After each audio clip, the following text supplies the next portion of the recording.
परम पवित्र भगवत ध्वज के सम्मुख उपस्थित आज के इस विजयादशमी उत्सव के मुख्य अतिथि आचार्य श्री कृष्णमणि महाराज जी के चरणों में नमन करता हूँ। पंचासीन विभाग संघ चालक डॉक्टर संजीव भाई ओझा, निखिल जी, इस कार्यक्रम में उपस्थित सभी समाज के सज्जन बंधु, श्रद्धेय माता भगिनी, आत्मीय स्वयंसेवक कार्यकर्ता बंधुओं, सर्वप्रथम विजय के प्रतीक विजयादशमी के इस मंगल पर्व पर आप सभी को, आपके परिवारजनों को, समस्त समाज को हार्दिक शुभकामनाएं व्यक्त करता हूं। विजयदशमी जैसे हम सब जानते हैं, महाराज जी ने भी अभी उल्लेख किया, असत्य पर सत्य की, अन्याय पर न्याय की, अधर्म पर धर्म की, अज्ञान पर विवेक की, अंधकार पर प्रकाश की विजय का प्रतीक है। समाज के अंदर अन्याय, अधर्म, असत्य जब चलते हैं, किसी के द्वारा भी चले, उसका निराकरण होना चाहिए समय समय पर शस्त्र और शास्त्र से। उसके लिए वीरों का जन्म होता है, संतों का मार्गदर्शन मिलते हैं। समाज के अंदर अंधकार हो, अज्ञान हो, या व्यक्ति के अंदर अज्ञान और अंधकार हो, उसको दूर करने के लिए भी वही शास्त्र, वही विद्वान और संतों की आवश्यकता होती है। भारत के इस पुण्य भूमि पर हजारों वर्षों से यही परंपरा चली है। जब जब इस प्रकार के धर्म के ग्लानि हुई, असत्य, अन्याय और अधर्म के राज चलने की जब परिस्थिति आ गई, कोई न कोई महापुरुष, कोई न कोई वीर, कोई न कोई विद्वान, कोई न कोई विभूति अवतरित होकर समाज की रक्षा के लिए, भारत के उत्थान के लिए, मानव के हित के लिए, कल्याण के लिए, विश्व के मंगल के लिए उन्होंने कार्य किया, समाज को जागृत करा। राष्ट्रीय स्वयंसेवक संघ के विजयादशमी के उत्सव में हम आज यहां उपस्थित हैं। राष्ट्रीय स्वयंसेवक संघ का कार्य भी यही धर्म के रक्षा के लिए ही है, मानव कल्याण के लिए ही इसका अवतार हुआ, विश्व मंगल का ही उद्देश्य है। इसलिए अभी अभी जो प्रार्थना ध्वजारोहण के पश्चात हमने किया, उसमें संघ के प्रार्थना में यही कहा गया है, विधायास्य धर्मस्य संरक्षणम। उसके लिए क्या आवश्यक है? संगठित शक्ति चाहिए, विजयशालिनी शक्ति। उसके प्रयत्न से भारत का परम वैभव होगा। और भारत के परम वैभव भी काहे के लिए चाहिए? और किसी देश पर, और किसी लोगों पर, और किसी समाज पर किसी प्रकार के आक्रमण करते हुए उनको गुलाम बनाने के लिए नहीं। दुनिया के अंदर दादागिरी चलाने के लिए भारत के वैभव और शक्तिशाली होने के कोई उद्देश्य नहीं। भारत ने हमेशा विश्व के कल्याण चाहा। भारत के 6000 वर्षों के इतिहास में हम यदि देखें या उसके भी दीर्घ काल के, भारत शक्तिशाली रहा है, समृद्धशाली रहा है, परंतु किसी देश पर, किसी लोगों पर, किसी समाज पर भारत ने आक्रमण नहीं किया। विश्व के किसी समाज को हमने दास या गुलाम नहीं बनाया। किसी समाज के संस्कृति का नष्ट करने का पाप भारत ने कभी नहीं किया। इसलिए लोक हिताय, लोक कल्याण ये करना है तो भारत को स्वयं को शक्तिशाली होने चाहिए। श्रद्धेय महाराज जी ने, कृष्णमणि महाराज जी ने अपने आशीर्वचन के रूप में जो संदेश दिया है विजयादशमी के इस शुभ पर्व पर, वही राष्ट्रीय स्वयंसेवक संघ का कार्य है। विजयादशमी के संदेश वही होना चाहिए।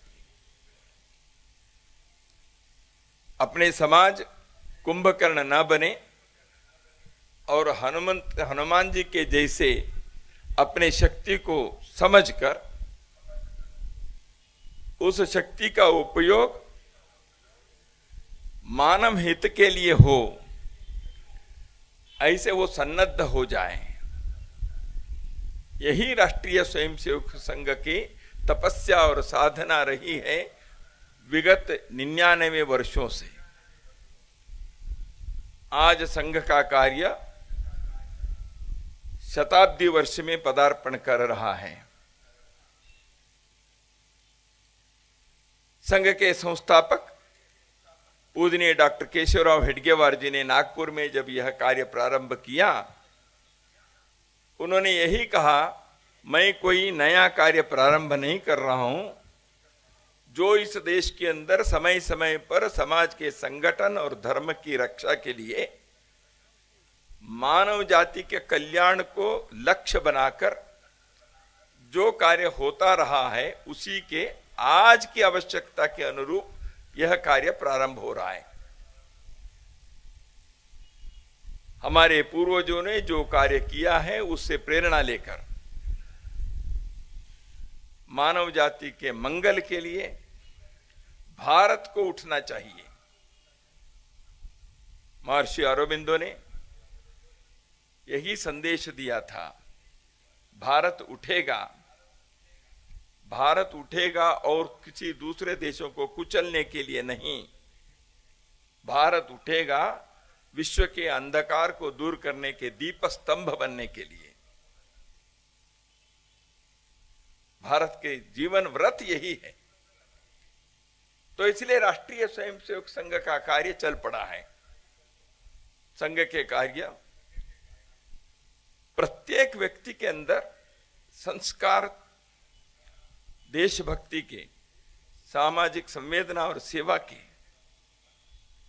समाज को संगठित करने की जागृति के, सारे विश्व को बंधुता से बांधने की, ऐसे एक संस्कार देने का, व्यक्ति निर्माण का, व्यक्ति संस्कार का कार्य, और ऐसे व्यक्ति समाज को संगठित करे, जागृत करे।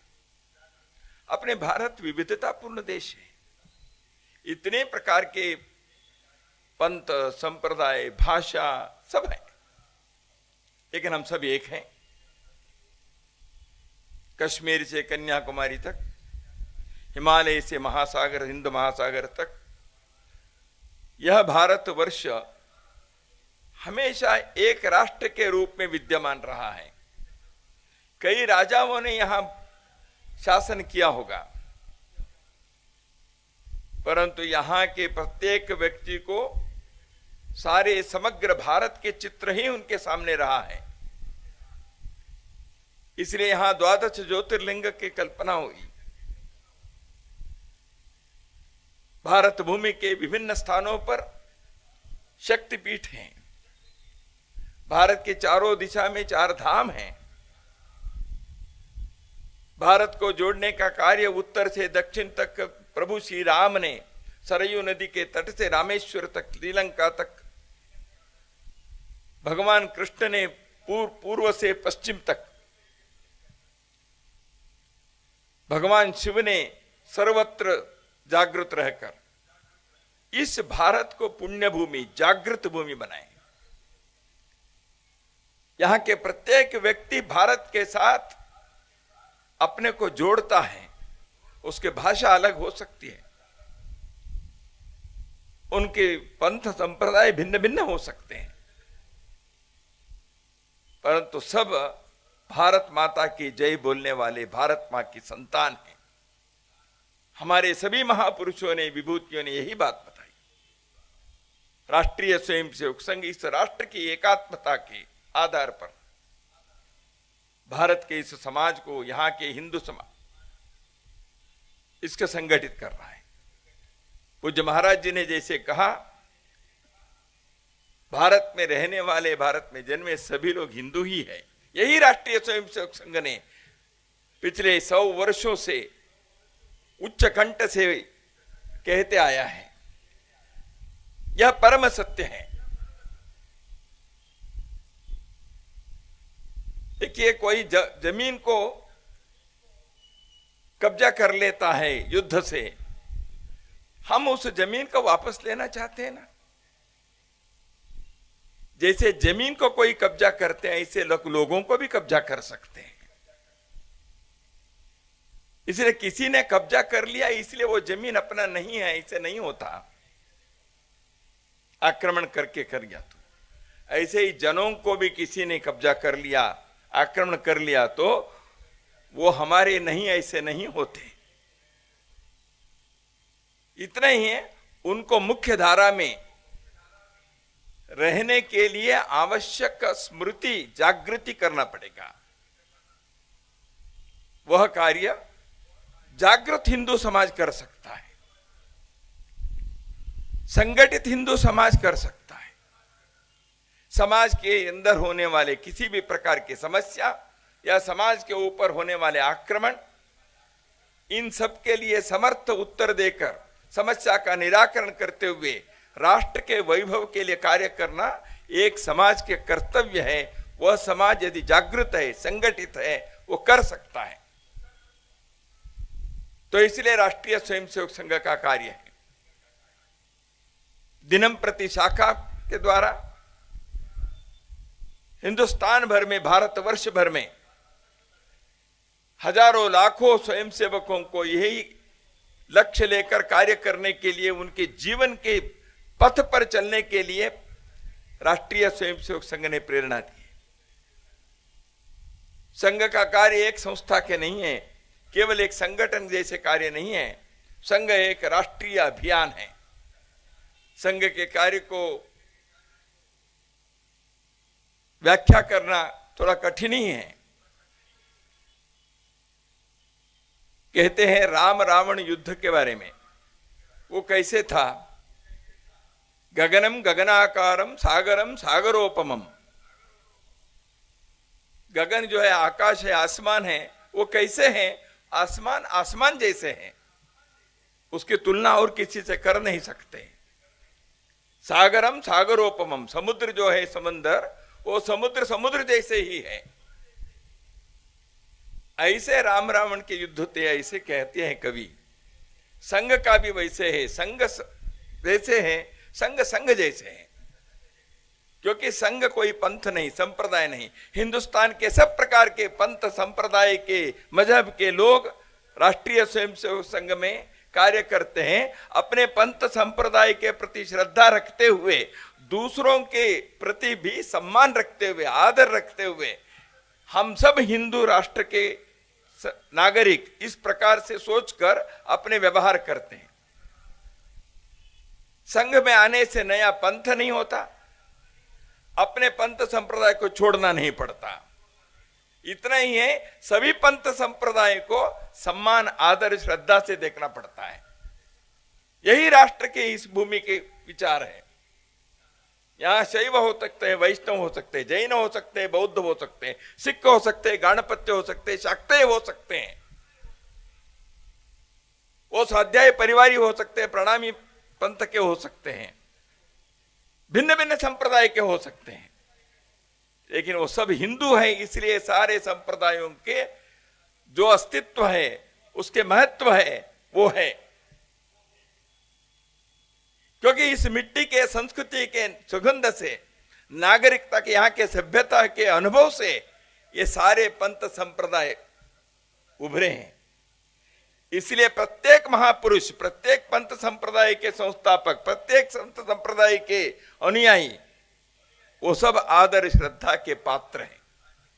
संघ के स्वयंसेवक यही बात प्रतिदिन संघ के शाखा पर, संघ संस्थान पर वो सीखता है, व्यवहार में लाता है। इसलिए संघ एक जीवन शैली है, एक जीवन धर्म है। यह अलग पंथ संप्रदाय नहीं है, संस्था नहीं, पार्टी नहीं। भारत में रहने वाले लोगों के जीवन शैली, जीवन दर्शन जो होना चाहिए, उसी को आधुनिक काल में लाने का प्रयत्न राष्ट्रीय स्वयंसेवक संघ है।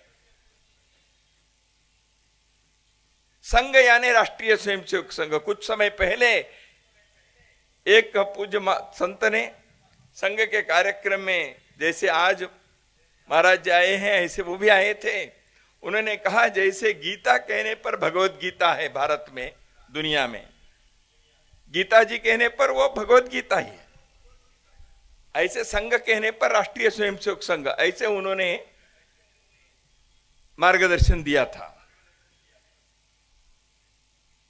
संघ के कार्य स्वातंत्र के कुछ वर्ष पूर्व प्रारंभ हुआ, जैसे हम जानते हैं 22 वर्ष पूर्व 1925 में। संघ के कार्य केवल देश जब गुलाम था उस समय के लिए नहीं था, देश स्वतंत्र बनने के बाद कैसे होना चाहिए, यह राष्ट्रीय स्वयंसेवक संघ के संस्थापक डॉक्टर हेडगेवार जी ने सोचा। ऐसे एक प्राचीन देश, ऐसे एक संस्कृति से श्रीमंत समृद्ध देश जो शक्तिशाली रहा है, क्यों हम गुलाम हो गए भाई? क्यों हिंदू भाव को भूल गए? हिंदू भाव को जब जब भूले, आए विपद महान, भाई टूटे धरती कोई, मिटे धर्म संस्थान। तो इसलिए इस हिंदू भाव को जागृत करना पड़ेगा। इसलिए उन्होंने एक कार्य प्रारंभ किया ताकि स्वतंत्र भारत होने के पश्चात भी देश संगठित रहे, समाज जागृत रहे, इसकी आवश्यकता पड़ेगी। जैसे भगवान कृष्ण ने द्वापर युग के अंत में हुए उस कुरुक्षेत्र के रणांगण में गीता के उपदेश दिए।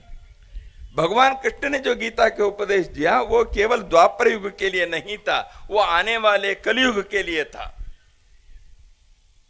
ऐसे ही राष्ट्रीय स्वयंसेवक संघ के कार्य प्रारंभ किया डॉक्टर हेडगेवार जी ने।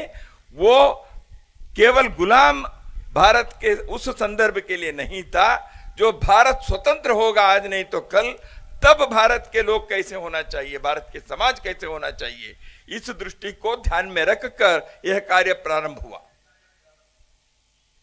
आज संघ के कार्य, जैसे महाराज ने कहा, देशों विशाल हुआ है, लाखों करोड़ों संघ के स्वयंसेवक अनेकों दिशाओं में कार्य कर रहे हैं समाज के सहयोग से। संघ के स्वयंसेवक और समाज के सज्जन शक्ति अलग नहीं है। सारे समाज से संगठित होना है जब संघ कहता है, वो समाज के सब सज्जन शक्ति को जोड़कर ही करना है। केवल समाज के अंदर कुछ स्वयंसेवक का कुछ संख्या में, करोड़ में संगठित हो गए तो भारत के वैभव स्थिति संपन्न नहीं होती।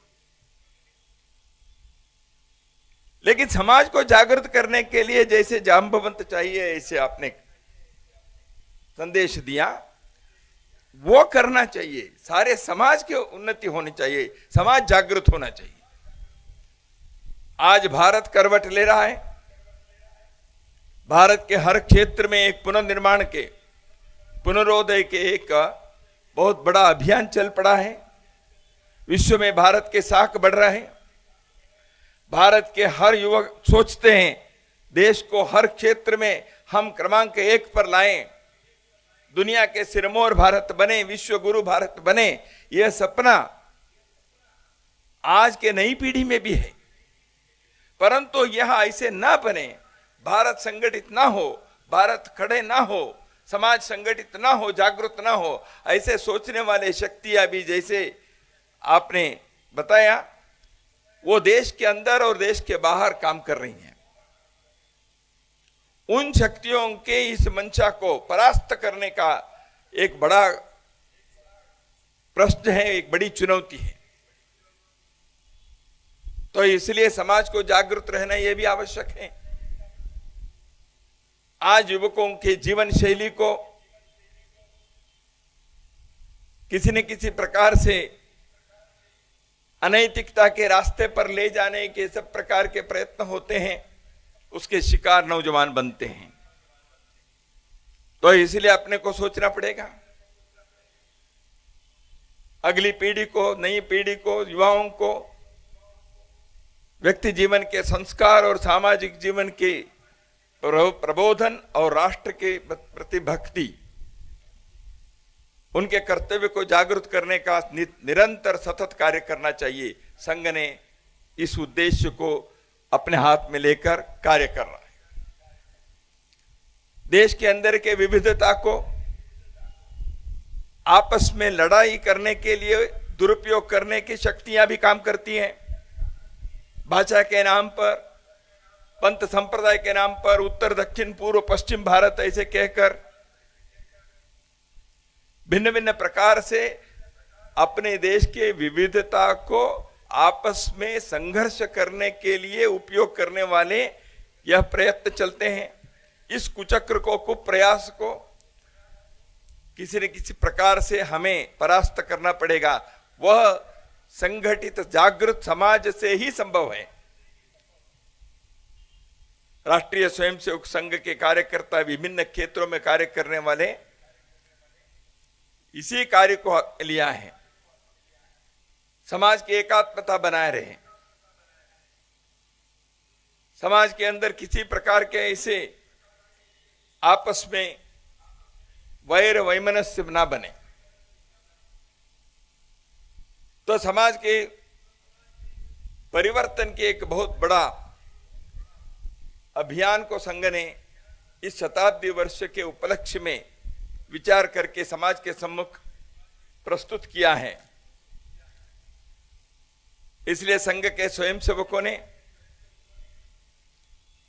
समाज के किसी प्रकार के विषमता, अगड़ा पिछड़ा, ऊंच नीच, जन्म आधारित किसी प्रकार के भेदभाव को आचरण में न करे। समाज में हम सब एक राष्ट्र के भारत मां के संतान हैं, इसलिए हमारे बीच में किसी भी प्रकार के ऊंच नीच, छुआछूत ऐसे भाव ना आए, ऐसे व्यवहार ना, ऐसे आचरण ना हो। इस प्रकार के बात तो कई लोगों ने पहले ही कहा है, प्रयत्न भी हुए हैं, फिर भी हिंदू समाज आज भी इसके शिकार है। इसलिए हमें भारत के इस कलंक को दूर करना अपने पीढ़ी का कर्तव्य है। इसलिए संघ ने सामाजिक समरसता के एक शंखनाद किया है। कई वर्षों से हम इस प्रयत्न कर रहे हैं, संघ में आने वालों को कोई जाति, अगड़ा पिछड़ा, छुआछूत ये तो व्यवहार होता नहीं है, लेकिन समाज में आज भी कई जगह पर देखते हैं। तो इसलिए इसको दूर करना एक बहुत बड़ी चुनौती है। हमें उसको स्वीकार करके समाज को एक रस समरस लाने का प्रयत्न करना पड़ेगा।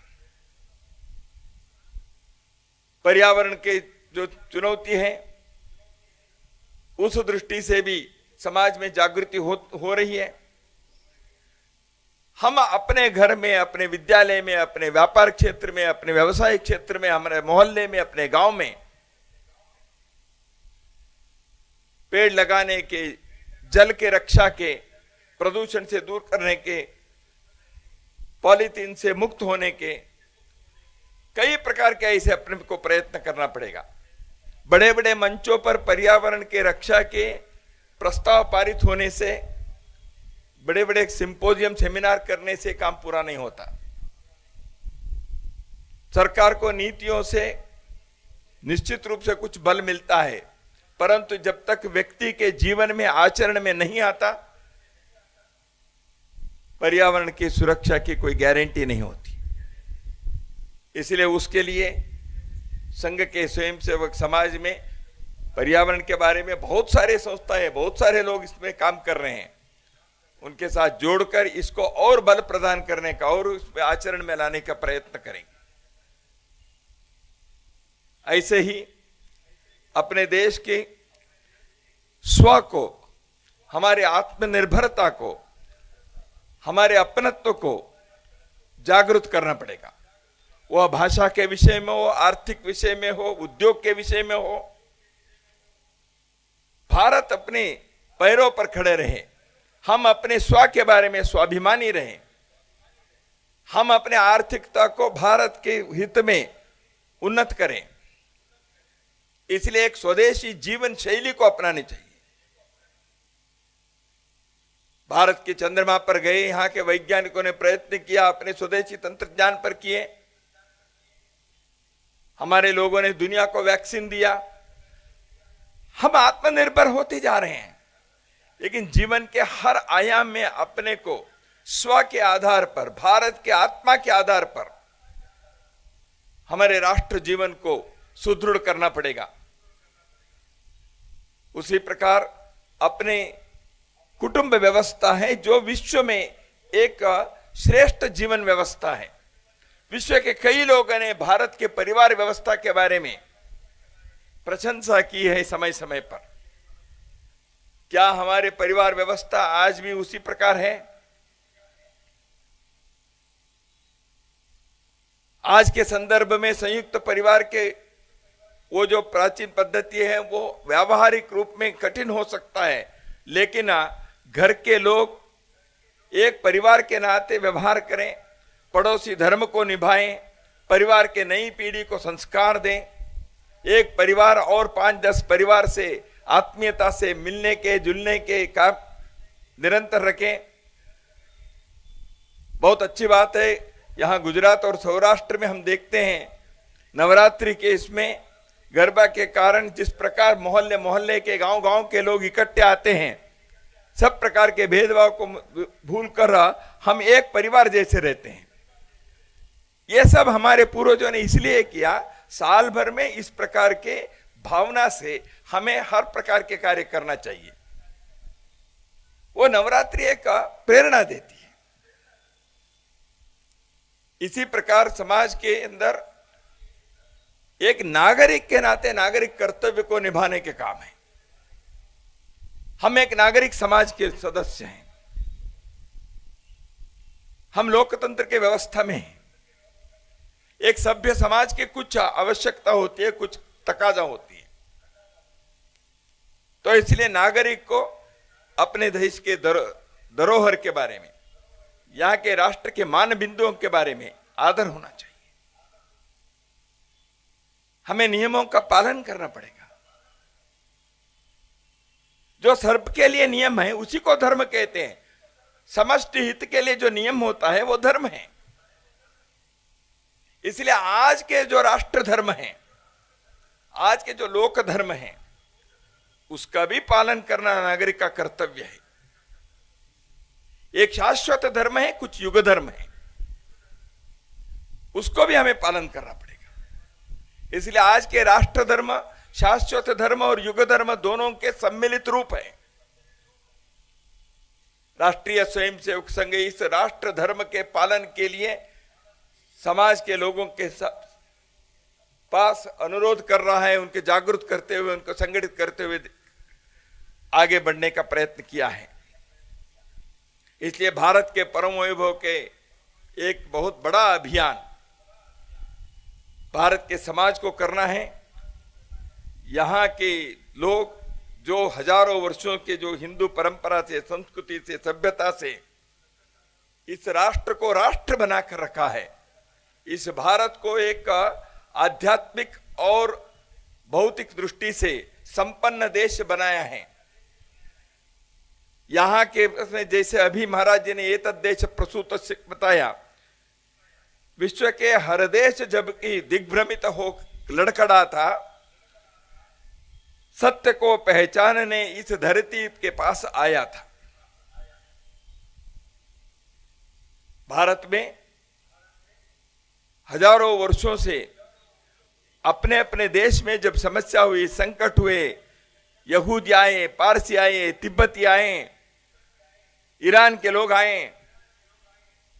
क्यों आए? क्योंकि भारत मां ये जगत जननी है। विश्व के सभी लोगों को अपने बच्चे जैसे वो प्यार करती है। मतलब क्या है? इस देश के लोगों ने ऐसे व्यवहार किया है। लोक कल्याण के, विश्व मंगल के सोचने वाले लोग, ऐसे समाज इसी प्रकार सोचते हैं। लेकिन ऐसे सोचने वाले लोग स्वयं शक्तिशाली, समृद्धशाली होना पड़ता है, स्वयं संगठित और जागृत रहना पड़ता है। हम यदि दुर्बल हैं, उस दुर्बलता के उपयोग करने वाले लोग होते हैं। जब हम संगठित नहीं, असंगठित हैं, आपस में लड़ते हैं, हमारे लड़ाई को और ज्यादा करके हमारे ऊपर राज करके अपने को गुलाम बनाने वाले लोग पहले इतिहास में हुए और आज भी वो संकट रहता ही है। इसलिए अपने को दुर्बल नहीं बनना है। संगठन में शक्ति है, संगठन होने के लिए जागृति आवश्यक है। इसलिए राष्ट्रीय स्वयंसेवक संघ का यही कार्य है, जागृत समाज, संगठित समाज। उसी के कारण जब संगठित होते हैं, इस विजयशालिनी शक्ति के कारण धर्म के रक्षा करते हुए हम समृद्धशाली, स्वाभिमानी, परम वैभव के राष्ट्र बन सकते हैं। ऐसे राष्ट्र बनने के कार्य अपने जीवन के धर्म बने, जीवन का व्रत बने, यही अनुरोध करता हूं। विजयदशमी की शुभकामनाएं देते हुए हम सभी राष्ट्रीय स्वयंसेवक संघ ने लिया हुआ इस राष्ट्रीय अभियान में निरंतर साथ देकर हम अपने जीवन को कृतार्थ करें, भारत को विश्व गुरु बनाने में अपने योगदान दे, भारत विश्व में ऐसे भूमिका निभाए, ऐसे देखने का एक सुवर्ण क्षण अपने जीवन में आए, यही हम सभी भगवान से प्रार्थना करें। इतना ही मैं आपके सम्मुख निवेदन करते हुए मेरे वाणी को विराम देता हूं। सभी को नमस्कार, शुभकामनाएं।